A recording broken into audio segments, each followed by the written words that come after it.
Supreme কোর্টে শেখ হাসিনার বিরুদ্ধে যে সমস্ত মামলা হয়েছিল, মৃত্যুদণ্ডের মামলা, হত্যার মামলা, সে সমস্ত মামলা স্থগিত হতে যাচ্ছে। বিএনপির তরফে বিএনপির যে আইনজীবী, তার নাম হচ্ছে আমিনুল ইসলাম, তিনি সুপ্রিম কোর্টে অ্যাপিল করেছেন। মামলার সমস্ত দস্তাবেজ দেখে তার মনে হয়েছে এই মামলার সমস্ত উদ্দেশ্য প্রণোদিতভাবে করা, এবং করেছেন তাজুল ইসলাম। এখন শেখ হাসিনা এই দেশে চলে এসেছিলেন 5 আগস্ট 2024। মামলা দায়ের করা হয়েছে 7 আগস্ট। তিনি দাঁড়িয়ে থেকে হত্যার নির্দেশ দিয়েছেন, তিনি দাঁড়িয়ে থেকে অশান্তির নির্দেশ দিয়েছেন, তিনি দেশকে অস্থির করার নির্দেশ দিয়েছেন, এমনও মামলার দস্তাবেজে রয়েছে। অর্থাৎ শেখ হাসিনাকে যেন তেন প্রকারেণ কাঠগড়ায় তুলে তাকে ফাঁসিতে ঝোলানোর একটা বদ উদ্দেশ্য এই মামলার মধ্যে ফুটে উঠেছে। এখন এই মামলার কাগজপত্র যখন পরীক্ষা টরীক্ষা করা হয়, তখন সেখানে এই সমস্ত ভুল ত্রুটিগুলো একে একে ধরা পড়ে। এই যে আমিনুল ইসলাম, যিনি বিএনপির যিনি আইনজীবী, সুপ্রিম কোর্টের আইনজীবী, তিনি বিএনপির দীর্ঘদিনের আইনজীবী, তিনি খালেদা জিয়ার হয়েও আইনি লড়াই ফড়াই করেছেন। এখন এই যে মামলা টামলাগুলো এখন যেগুলো চলছে, সেগুলো নিয়ে কিন্তু ভারতবর্ষের দুটো বক্তব্য ছিল। এক হচ্ছে যে প্রথম সেটা হচ্ছে শেখ হাসিনার মৃত্যুদণ্ডের রায় বাতিল করতে হবে, তার বিরুদ্ধে সমস্ত মামলা তুলে নিতে হবে।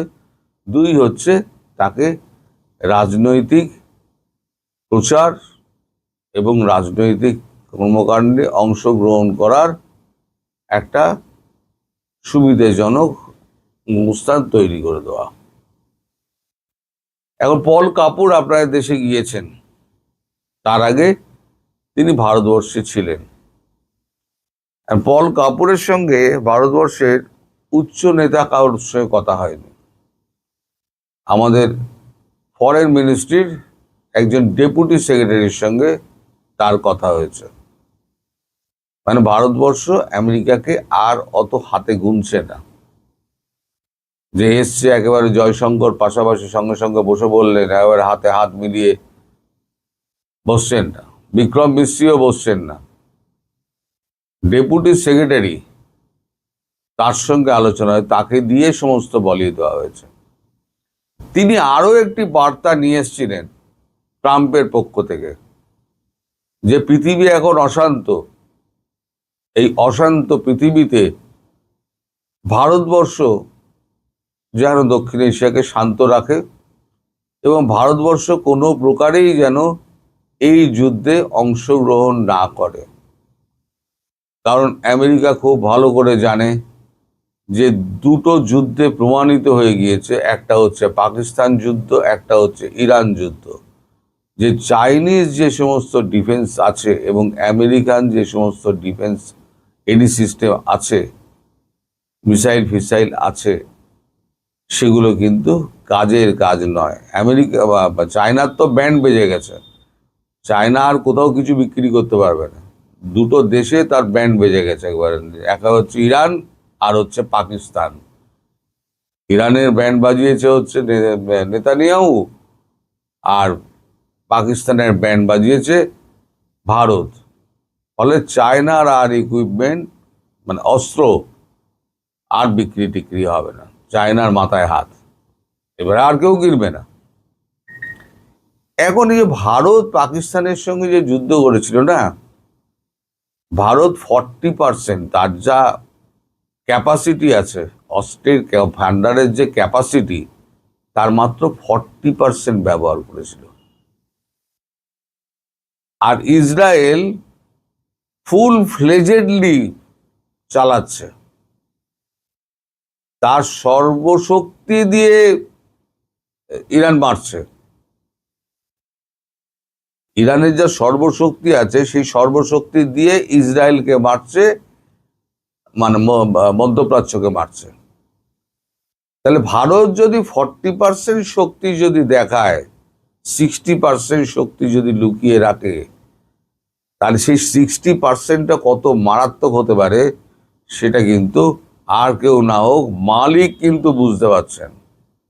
ফলে মালিক এখন তলায় তলায় এখন ভারতবর্ষের সঙ্গে একটা নেগোসিয়েশনের রাস্তা তৈরি হচ্ছেন।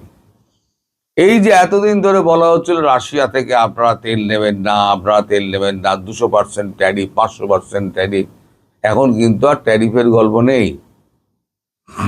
এখন বলছেন যে না, দুনিয়ার যা অবস্থা এখন তেলের দাম তো বাড়বে, আপনার যেখান থেকে ইচ্ছা সেখান থেকে আপনারা তেল নেবেন। বার্তাবাহককে পল কাপুর। এখন আপনারা প্রশ্ন করতেই পারেন যে আমি এই ঘটনা জানলাম কি করে। সবই কিন্তু আস্তে আস্তে কূটনৈতিক মহল থেকে জানা যায়, হয়তো দুদিন সময় লাগে। এই ঘটনা ঘটেছে দুদিন আগে, আমি আজকে জানতে পেরেছি, তাই আমি আপনাদের সামনে বললাম। আর শেখ হাসিনার ব্যাপারে যে কথা হয়েছে সেটা তো পরিষ্কার। এর মধ্যে তারেক রহমানের সঙ্গে এর একটা মিটিং হয়েছে, পল কাপুরের সৌজন্য সাক্ষাৎকার বলা যেতে পারে। আজকে একটা ভোজ সভা আছে। ইন্টারেস্টিংলি এই ভোজ সভায় ডেকে পাঠানো হয়েছে কাকে জানেন? আসিফ নজরুলকে। আপনাদের বিশ্বাস করতে হয়তো অসুবিধা হতে পারে, কিন্তু এটাই সত্যি, আপনাদের কাগজেও পরে বেরোবে। আসিফ নজরুলকে ডেকে পাঠানো হয়েছে। আসিফ নজরুলকে ডেকে পাঠানো হলো কেন? আসিফ নজরুলকে ডেকে পাঠানো হয়েছে এই কারণে, বিএনপি নেতাদের সামনে তাকে পরিষ্কার বলে দেওয়া হবে যে সমস্ত ভারত বিরোধী কর্মকাণ্ড আপনি করে গিয়েছেন এই 18 মাসে, সেটা হচ্ছে পেহেলগাঁওয়ে অ্যাটাক থেকে শুরু করে আর লস্করে তৈবার 4টে সন্ত্রাসবাদী এনে তার সঙ্গে ফটো সেশন করা, কোনো কিছুই বাদ রাখেননি। ভারত বিদ্বেষী, চরম ভারত বিদ্বেষী কথাবার্তা, এটা ভারত বরদাস্ত করবে না। এবং আমি আজকে বলবো না, কিন্তু খুব শিগগিরই দেখবেন আসিফ নজরুলের কপালে খুব বড় দুর্গতি নেমে আসছে, খুব বড় দুর্গতি নেমে আসছে। এখন ভারত একটা ফিলার পাঠিয়েছে তারেক রহমানকে।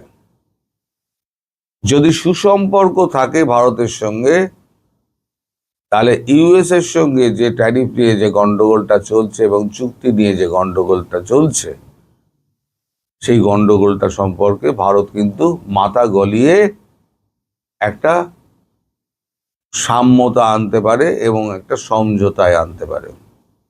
আর তা যদি না করেন, তাহলে আপনার পাটা আপনি লেজে কাটবেন না মাথায় কাটবেন আপনি বুঝে নেবেন।